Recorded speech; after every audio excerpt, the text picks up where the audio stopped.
મનસુખભાઈ માંડવિયા 1972માં ભાવનગરના હણોલના એક સામાન્ય ખેડૂત પરિવારમાં જન્મ.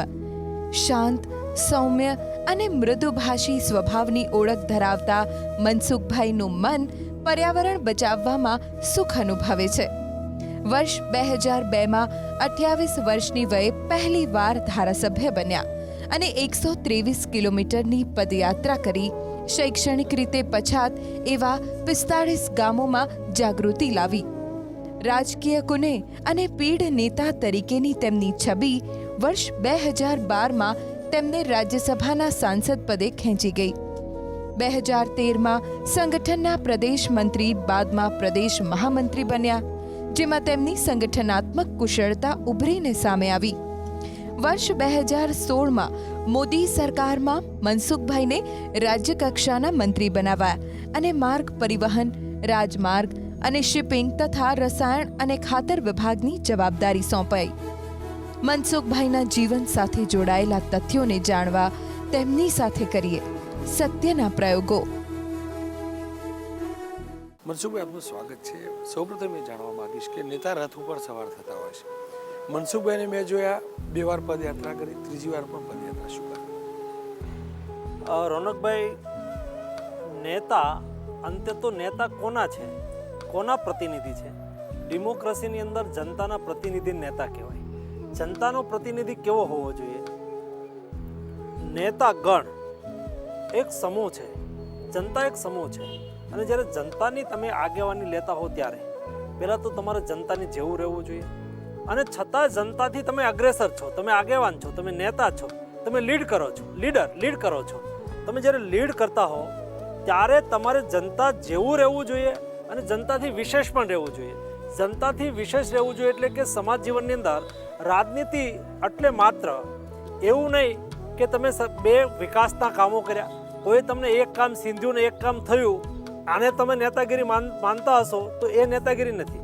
મારી દ્રષ્ટિએ નેતાગીરી, લીડરશિપ, એની વ્યાખ્યા એ છે કે તમે ડેમોક્રેસીની અંદર જ્યારે લીડરશિપ કરી રહ્યા છો, આગેવાની કરી રહ્યા છો, ત્યારે તમારે જનતાની મૂળ સમસ્યાઓને સમજવી જોઈએ.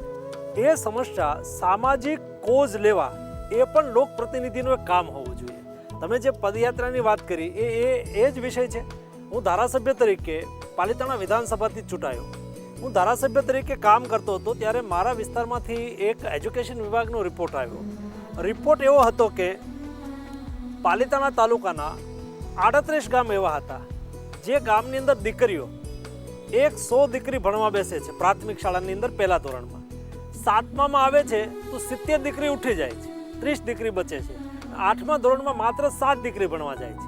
7 દીકરી 8મા ધોરણમાં ભણવા જાય અને તમે સમરસ સમાજની વાત કરો, જેન્ડર રેશિયો ઇક્વલ હોવો જોઈએ એવી વાત કરો, અથવા તો એજ્યુકેશનની દ્રષ્ટિએ સમાનતા જો નહીં હશે તો એનું કુટુંબ ઠીક નહીં ચાલે. દીકરીનું એજ્યુકેશન, દીકરી એજ્યુકેટેડ થાય તો ઓટોમેટિક સમાજ એજ્યુકેટેડ થઈ જાય. આવો વિચાર મને એ વખતે આજથી 20 વર્ષ પહેલાં હતો અને એ વિચારને ચરિતાર્થ કરવા માટે મેં કન્યાકુમારીની જ્યોત પદયાત્રા આ વિસ્તારને જોડીને કાઢી હતી. એવી જ રીતે બેટી બચાવો બેટી પઢાઓ, જ્યારે નરેન્દ્રભાઈએ વાત કરી ત્યારે મને એવું લાગ્યું કે આ વિષયના સંદર્ભમાં પણ જનજાગૃતિ થવી જોઈએ. એ વિષયને લઈને પણ 2006ની અંદર મેં 150 કિલોમીટરની પદયાત્રા મારા મત વિસ્તારની અંદર કરી હતી. અત્યારે ગાંધી 150 ઉજવાઈ રહ્યું છે, એટલે કે ગાંધીજીની 150મી જન્મ જયંતિ ઉજવાઈ રહ્યું છે.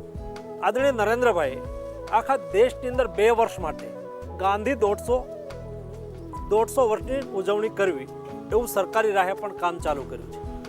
જ્યારે સરકારી રાહે ઉજવણી થતી હોય ત્યારે મેં પણ વિચાર્યું કે ભાઈ મારે પણ ગાંધીજી એ વખતે જેટલા ઉપયુક્ત હતા એટલે આજે પણ ગાંધીજી એટલા જ ઉપયુક્ત છે. ગાંધીજી એ વખતે ગ્રામ્ય સ્વરાજ્યની વાત કરી હતી. અત્યારે નરેન્દ્રભાઈ પણ સ્કિલ ઇન્ડિયાના માધ્યમથી ગામડાના લોકોનું સ્કિલ ડેવલપમેન્ટ થવું જોઈએ. આ વાત આજે નરેન્દ્રભાઈ કરી રહ્યા છે. એ વાત એમણે આજથી 70-80 વર્ષ પહેલાં કરી હતી. એ 80 વર્ષ પછી આજે પણ આપણને એ ઉપયુક્ત લાગે છે. એ વખતે ગાંધીજીએ કહ્યું હતું કે મારા જીવનનું કોઈ ઉત્તમ અને અંતિમ સમાજને પ્રદાન હોય તો એ બેસિક એજ્યુકેશન છે, બુનિયાદી શિક્ષણ છે. અને યોગાનુયોગ આખા દેશની અંદર 90% આ બધી બુનિયાદી શાળાઓ ગુજરાતની અંદર છે. આ બુનિયાદી શાળાની અંદર બાળકનો સર્વાંગીણ વિકાસ થાય છે, બાળક સ્વાવલંબન શીખે છે, બાળક સ્વચ્છતા શીખે છે, બાળક શ્રમ કરતા શીખે છે, બાળકનું કો એજ્યુકેશન થાય છે, બાળકને આશ્રમનું શિક્ષણ હોય એ પ્રકારનું શિક્ષણ થાય છે. એટલે ત્યાં ઘડાયેલો બાળક, ત્યાં ભણતો બાળક એ 7 અંગની અંદર સંસ્કારી બાળક થાય છે. અને એટલા માટે મેં વિચાર કર્યો છે, આ મારી 16 તારીખથી 22 તારીખ વચ્ચે એક પદયાત્રા છે. આ પદયાત્રા એ આવી બધી બુનિયાદી શાળાઓને જોડતી પદયાત્રા છે. એ તળાજા તાલુકાના મણારથી પ્રારંભ થશે અને લોક ભારતી સણોસરાની અંદર આ મારી પદયાત્રાનું સમાપન થવાનું છે. આ પદયાત્રાની અંદર આખા દેશમાંથી ગાંધી વિચાર સાથે જોડાયેલા નામાંકિત લોકો ચાલવા આવવાના છે. મારા 2 ઉદ્દેશ્ય છે. ગાંધીજી એ વખતે ચાલતા ગયા હતા દાંડી તરફ. મને એવું લાગે છે કે બદલાતા સમયની અંદર ગાંધી મૂલ્યો તરફ જવાની આવશ્યકતા છે. એટલે ગાંધી મૂલ્યો તરફ નવી પેઢી એ જાગૃત થાય, નવી પેઢી ગાંધી મૂલ્યોને સમજે. આ મારો એક પહેલો ઉદ્દેશ છે. બીજો ઉદ્દેશ એ છે કે બુનિયાદી સંસ્થાઓને મેં એટલે જોડી છે, આ સાચું શિક્ષણ છે, સર્વાંગીણ શિક્ષણ સાચી કેળવણી એ ત્યાં થાય છે. આ શિક્ષણ પદ્ધતિ બચવી જોઈએ. આ શિક્ષણ પદ્ધતિ બચે, લોકોનો દ્રષ્ટિ એ તરફ જાય, લોકો આ શિક્ષણ પદ્ધતિથી અવેર થાય. આ 2 ઉદ્દેશ સાથે હું આ પદયાત્રા કરી રહી. મનસુખભાઈ, આજકાલના નેતાઓના કર્મની વાત કરીએ તો મોટા બયાન આપવું, આરોપ પ્રત્યારોપની રાજનીતિ કદાચ કર્મનો એક હિસ્સો થઈ ગયો છે. મનસુખભાઈની પ્રતિભા જોઈએ, વ્યક્તિત્વ જોઈએ તો એકદમ સૌમ્ય શાલીનતા. 2 વચ્ચે આપ શું ભેદ છો? એમાં મારા મનમાં બહુ ક્લેરિટી છે. તમારી ભદ્ર ભાષાની અંદર ટીકા પણ થઈ શકે, ભદ્ર ભાષાની અંદર તમારે કહેવું હોય એ કહી પણ શકાય. ચોક્કસ રીતે રાજનીતિની અંદર તમારા મતભેદો હોય, તમારા વિચારભેદ હોય, આઈડિયોલોજી દરેક પોલિટિકલ પાર્ટીની અલગ અલગ હોય. જે આઈડિયોલોજી મારી પાર્ટીની છે એ આઈડિયોલોજી મારી છે, અધર પાર્ટી છે એની આઈડિયોલોજી હશે. એ આઈડિયોલોજી વચ્ચેનો તફાવત હોય, એ આઈડિયોલોજીના આધારે પાર્ટીઓ વર્તતી હોય, એના નિર્ણયો થતા હોય.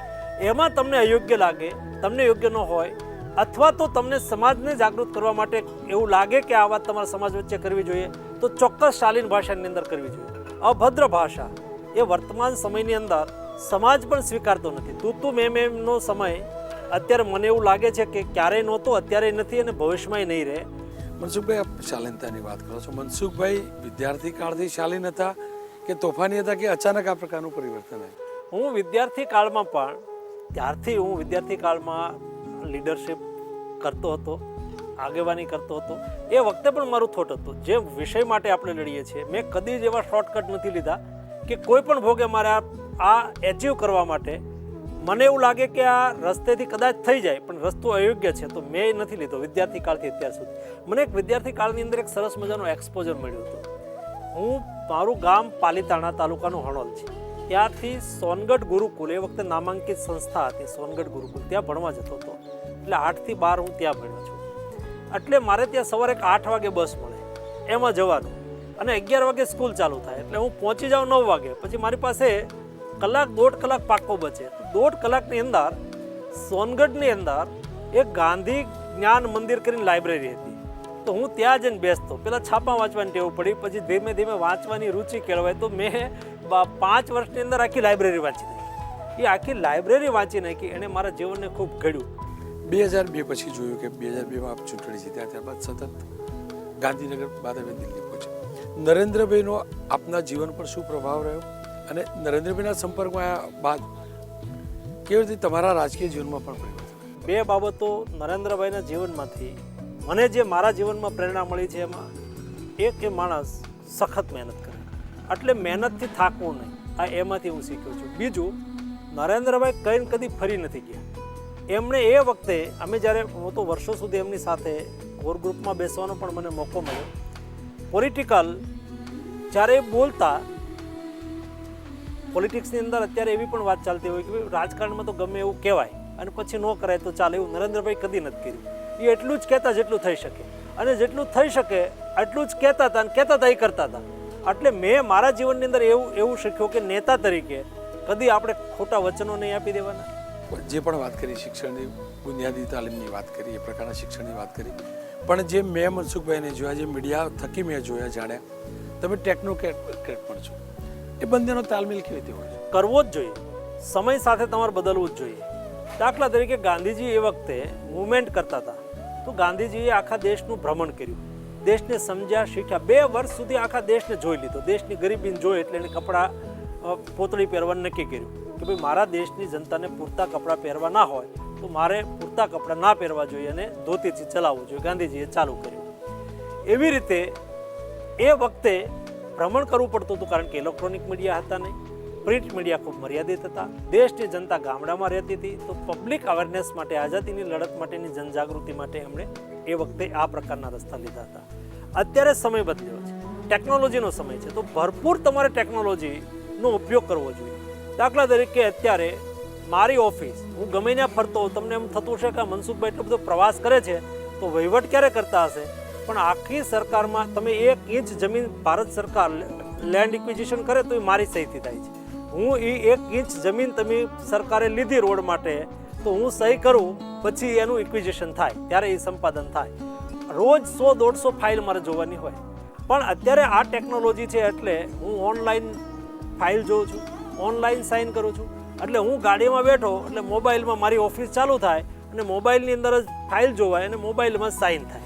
આ ટેકનોલોજીનો તમારો ઉપયોગ કરવો જ જોઈએ, સમયની સાથે તાલ મિલાવવો એ આવશ્યક છે અને એવું મિલાવી દે. સંજોગથી તમારા રાજકીય જીવનમાં 2 N એટલે કે 2 નાનો સમન્વય પણ જોવા મળે. નરેન્દ્રભાઈ, નીતિન ગડકરી છે, તમારા જ વિભાગના કેબિનેટ મંત્રી. ગડકરીજીમાં તમે શું શીખ્યા તો શું ક્વોલિટી દેખાઈ તમારા ને બંનેના વ્યક્તિત્વમાં, કેમ કે એક જ મિનિસ્ટ્રી સંભાળો, શું સામ્યતા દેખાય, શું ભેદ દેખાય? ગડકરીજી વિઝનવાળા માણસ છે અને મહેનતુ માણસ છે. મેં એનામાંથી એ શીખ્યો, વિઝન સાથે કામ કરે છે, સ્પીડથી કામ કરે છે. એમાંથી મારા વિચાર ને એના વિચાર આ દ્રષ્ટિએ મળી જાય છે એટલે મને એમની સાથે કામ કરવું ઘણું ગમ્યું પણ છે અને ગમે પણ છે. કેમ કે આપના તમામ વાતમાં બાપુ આવે, આપ જે કોમ્યુનિટીથી છો, પાટીદાર કોમ્યુનિટી, એ જે દોર હતો મનસુખભાઈ, તમે જે પક્ષને બિલોંગ કરો છો તેનો જ વિરોધ કરતા હતા પાટીદાર તમારા સમાજના લોકો.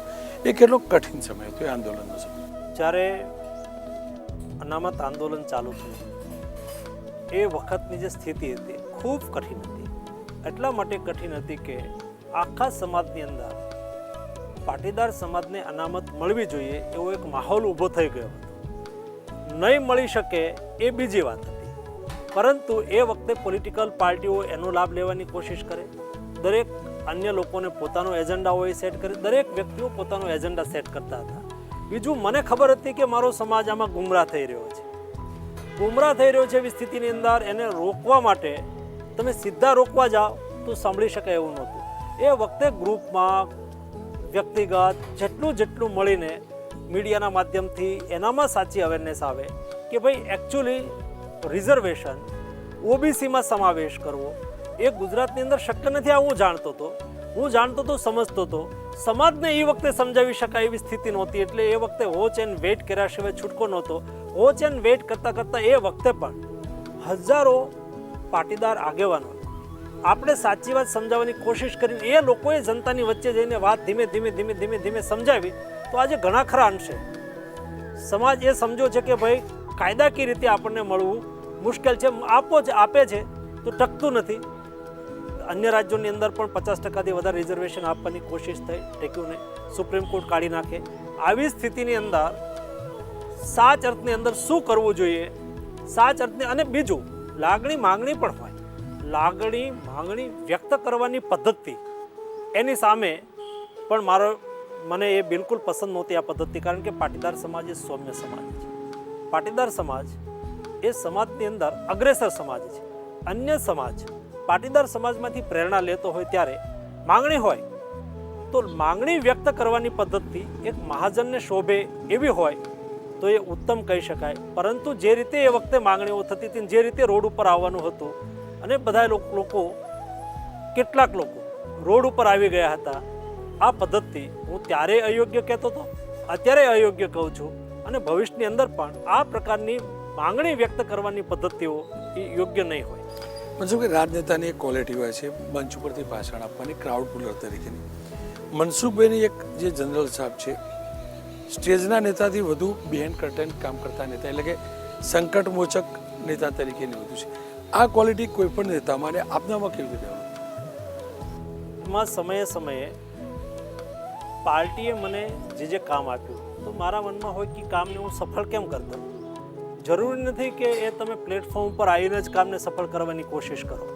જ્યાં પ્લેટફોર્મ ઉપર રાજકીય નેતા તરીકે આવવાનું હોય ત્યાં ચોક્કસ આવીએ, પણ જ્યાં પ્લેટફોર્મની જરૂર ન હોય, મંચ ઉપર બોલવાના કેટલાક વિષયો ન હોય, કામ કરવાના વિષય હોય, તો એ કામ કરી અને તમે મહેનત કરતા રહો તો તમને એમાં સફળતા મળતી હોય. બીજું, હું એવું પણ માનું છું કે તમે રોજ મંચ ઉપર આવી જાઓ તો જ તમે નેતા કહેવાય એવું જરૂરી નથી. તમે અંતે તો સમાજ એ અરીસો છે. આ વાસ્તવિકતા હર કોઈએ સ્વીકારવી રહી. તમે જેવા છો એવા આજ નહીં તો કાલ એ સમાજમાં તમારું રિફ્લેક્શન આવવાનું જ છે. મનસુખ માંડવિયા કોણ છે? તો એનું કુલ મળીને સમાજની અંદર એક પ્રતિબિંબ પડશે અને એ પ્રતિબિંબના આધારે સમાજ એને જોશે. એ પછી પ્રતિબિંબને હું મેન્યુપ્લેટ કરવાની કોશિશ કરું તો એમાં ક્યારેક થોડોક સમય માટે લાગે, પણ કુલ મળીને તમારું વ્યક્તિત્વ તો તમારા આચાર વિચાર જીવન પદ્ધતિ તમારી કાર્યશક્તિના આધારે બનતું હોય છે. એટલા માટે મારા માટે પ્રસિદ્ધિ બહુ પ્રાયોરિટી નથી. મનસુખભાઈ, ખાસ કરીને રાજનીતિ અને આટલો લાંબા કેરિયરમાં અને પાવરમાં ભ્રષ્ટાચારથી દૂર રહી અથવા તો કોઈ પણ પ્રકારનો દાગ ન લાગે દૂર રહેવું કેટલું મુશ્કેલ હોય છે? મુશ્કેલ તો છે, પણ ભ્રષ્ટાચાર નહીં કરવો એ અત્યારે વિશેષતા કહેવાય છે એવું નહીં હોવું જોઈએ. ભ્રષ્ટાચાર નો જ કરવાનો હોય છે. તમને જે કામ આપેલું છે એ કામ તમારે કરવું જ જોઈએ. હું ભારત સરકારનો મંત્રી છું, તો મંત્રી થયો અને હું ભ્રષ્ટાચાર નથી કરતો એ મારી વિશેષતા નથી, એ તો નો જ કરવાનો હોય. અંતે તો તમને પબ્લિક રિપ્રેઝેન્ટેટિવ છો. પ્રજાએ પાર્ટી અને વ્યક્તિ ઉપર ભરોસો કર્યો છે, પાર્ટી ઉપર પ્રજાએ ભરોસો કર્યો છે, પાર્ટીએ મારા ઉપર ભરોસો કર્યો છે, તો મારી એ જવાબદારી છે કે મને આપેલું કામ હું સારી રીતે કરું, સ્પીડથી કરું, નિષ્ઠાથી કરું. એમાં ભ્રષ્ટાચારને કંઈ અવકાશ હોવો જ નહીં. પ્રમાણિક જવાબ ઇચ્છતો હતો કે ક્યારે એ પ્રકારનો કોઈએ પ્રયાસ કર્યો કે મનસુખભાઈને ઓફર કરવાનો પ્રયાસ કર્યો? એવું તો રાજકીય ક્ષેત્ર છે. લોકોની પોતાની અપેક્ષાઓ જરૂરિયાતને લઈને એને પોતાના કામને લઈને ઇન્ટરેસ્ટ હોય અને એ પોતાનો ઇન્ટરેસ્ટને સિદ્ધ કરવા માટે થઈને સ્વાભાવિક રીતે ઓફરો પણ થતી હોય, પરંતુ અમે આવી સ્થિતિની અંદર કોઈની મજબૂરીનો લાભ લેવાની કોશિશ ન કરીએ અને કહીએ તમારું કામ વ્યાજબી હશે તો 100% થઈ જશે, તમારું કામ વ્યાજબી નહીં હશે તો હું તમને મદદ નહીં કરી શકું. આવું કોઈ તમારે અમારી સાથે ડીલ કરવાની આવશ્યકતા હોતી નથી. મનસુખ માંડવિયાનું પોતાના જીવનનું લક્ષ્ય હોય છે? મારા જીવનની અંદર મેં નક્કી કર્યું છે, રાજનીતિ કે પદ એ મારા જીવનનું લક્ષ્ય નથી. કામ કરતાં કરતાં જે જવાબદારીઓ આવી એને વહન કરવાની મારી એક આદત છે, એટલે નિષ્ઠાપૂર્વક એ વહન કર્યા કરું છું. મારું લક્ષ્ય છે દેશની અંદર ગ્રામીણ ક્ષેત્રનો વિકાસ થાય, આવશ્યકતા મુજબ સામાજિક પરિવર્તનો થાય. હું સ્પષ્ટ માનું છું કે એજ્યુકેશનના આધાર ઉપર સમાજ પરિવર્તન થઈ શકે. મનસુખભાઈ નક્કી કર્યું કે જીવનમાં બધું કરીશ પણ આ કાર્ય તો નહીં જ કરું, તો એ કયું હોય છે? મારું મન જે ના પડતું હોય ને, મારા મનમાં બહુ ક્લેરિટી છે. આટલી ક્લેરિટી સાથે હું કામ કરી રહ્યો છું. એમાં કોઈ કામ સ્પેસિફિક નથી.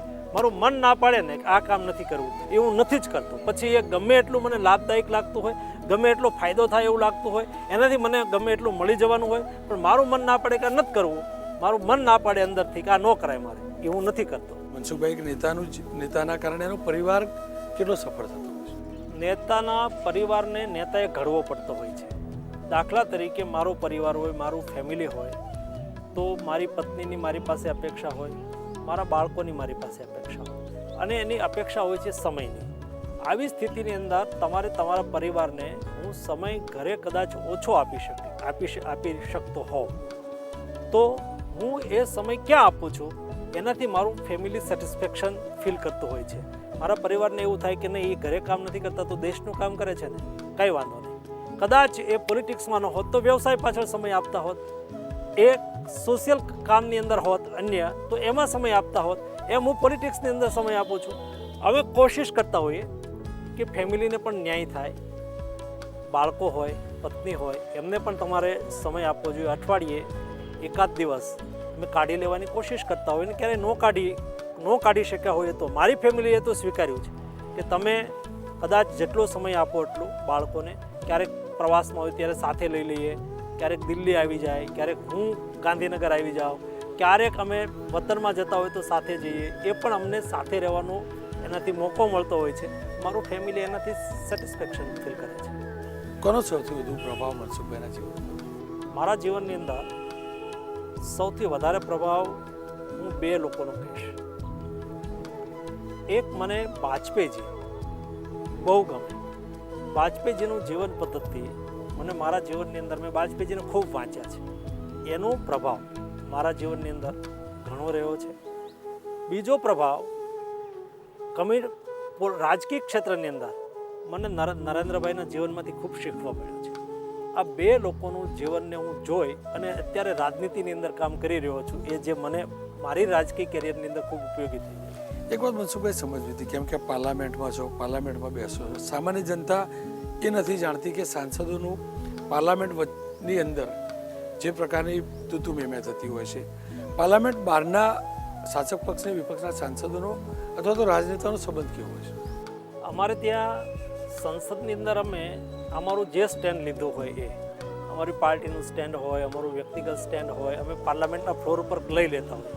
તમને પાર્લામેન્ટના ફ્લોર ઉપર જાઓ એટલે એવું લાગે કે આ જે રીતે ઝઘડે છે આ તો કદી સામે મળે તો કાલે એકાબીજી લોકો ઝઘડવા મળશે, હાથપાઈ કરી લેશે એવું લાગે.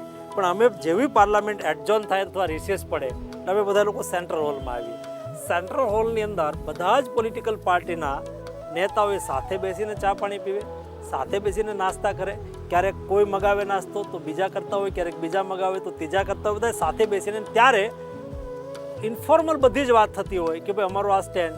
ક્યારેક એને હાઉસના ફ્લોર ઉપર કોઈ સ્ટેન્ડ લેવું પડતું હોય પણ એ અંદર આવીને એવું કહેતો હોય કે ના ના આના બદલે હોવું તો આવું જ જોઈએ. બહુ ફ્રેન્ડલી ચર્ચા થતી હોય છે. પોલિટિક્સની અંદર ક્યારેય વ્યક્તિગત તેજોદ્વેષ નહીં હોવો જોઈએ અને એ અમે સંસદની અંદર જોઈએ છીએ. ત્યાં આ પ્રકારનો માહોલ સેન્ટ્રલ હોલની અંદર હોય છે. 3 અંતિમ સવાલ હતા મનસુખભાઈ. મનસુખભાઈના સ્વપ્નનું પોતાનું ગામ કેવું હોવું જોઈએ અને કેવું વિચારી રહ્યા? મારા સપનાનું ગામ એ સ્વાવલંબી ગામ હોવું જોઈએ, સ્વાશ્રય ગામ હોવું જોઈએ, ગ્રામો ઉદ્યોગ ગામની અંદર વિકસેલા હોવો જોઈએ, સંસ્કારી ગામ હોવું જોઈએ એટલે કે ત્યાં ઉત્તમ શિક્ષણ અપાતું હોવું જોઈએ, સંયુક્ત કુટુંબવાળું ગામ હોવું જોઈએ. ગામની અંદર સામાજિક કાર્યક્રમો એ સામૂહિક રીતે જે રીતે 18મી સદીની અંદર ગુજરાતની અંદર જે ગામડું ધબકતું હતું, આ જ ગામને હું આદર્શ ગામ ગણું છું, જેમાં વિનિમય પદ્ધતિ પણ એટલી વ્યવસ્થિત સુઆયોજિત હતી. કોઈ ગરીબ હોય, કોઈ સુખી હોય, કોઈ ગરીબના ઘરે પ્રસંગ આવ્યો હોય તો સુખી માણસ ગામને ખબર ના પડવા દે, પહેલાંનું સોમાન ના આણાય એ રીતે એને ઉપયોગી થઈ જતા હોય. ગામ સામાજિક પ્રસંગો ધામધૂમથી સાથે રહીને ઉજવતું હોય. આ જ ગામડું એ હિન્દુસ્તાનનો પ્રાણ છે અને આવા 6.5 લાખ ગામડાનું હિન્દુસ્તાન બનેલો છે. ગ્રામો ઉદ્ધાર દ્વારા રાષ્ટ્ર ઉદ્ધાર, આ ગાંધીજીનો વિચાર હતો અને હું આ વિચારમાં બરાબર માનું છું. આપના સ્વપ્નનું ગુજરાત કેવું હોવું જોઈએ? મારા સપનાનું ગુજરાત ઘણા ખરા અંશે નરેન્દ્રભાઈ બનાવી દીધું છે. ગુજરાતની અંદર ધંધા રોજગાર વિકસિત હોય, ગુજરાતીઓ ગુજરાતીપણાનું ગૌરવ લેતો હોય, ગુજરાતની અંદર ગામડું શહેર, ગરીબ અમીર બધા જ લોકોને પોતાના જીવન જરૂરી પ્રાથમિક સુવિધાઓ ઉપલબ્ધ કરવાની અંદર પ્રતિકૂળતા ના હોય, આ પ્રકારનું એટમોસ્ફિયર, સુખ, શાંતિ અને સલામતી, આ ત્રણેય વસ્તુ હોય અને એવું મોટાભાગે ગુજરાત અત્યારે બની ચૂક્યું છે, એનું મને ગૌરવ છે. ભારત કેવું હોવું જોઈએ? આવું જ ભારત હોવું જોઈએ જેવું ગુજરાત હોવું જોઈએ. મનસુખભાઈ પોતે જીવનભર કેવા વ્યક્તિ હોવા જોઈએ અથવા અંત તક જીવનના અંત તક કેવા વ્યક્તિ રહેવા માંગે? મનસુખભાઈ અત્યારે છે એવા જીવનના અંત તક રહેવા જોઈએ. અને મનસુખભાઈ પહેલાં હતા જ્યારે ગામના પાદરની અંદર ઢોર ચરાવવા જતો હતો ત્યારે હતો એવો અત્યારે છું, અને અત્યારે છું એવો હું ભવિષ્યમાં હશ. મારી જીવન પદ્ધતિ અને કામની પદ્ધતિ અને મારા વ્યક્તિત્વમાં કોઈ પણ પ્રકારનો હું આ પ્રકારનો કોઈ બદલ કરવા ઈચ્છતો નથી. મનસુખભાઈ, આપ અમારી સાથે જોડાયા બદલ ખૂબ ખૂબ આભાર. બાપુની આત્મકથા આશા રાખું સત્યના માર્ગે વધુ આગળ વધવાની આપને પ્રેરણા આપતું રહેશે.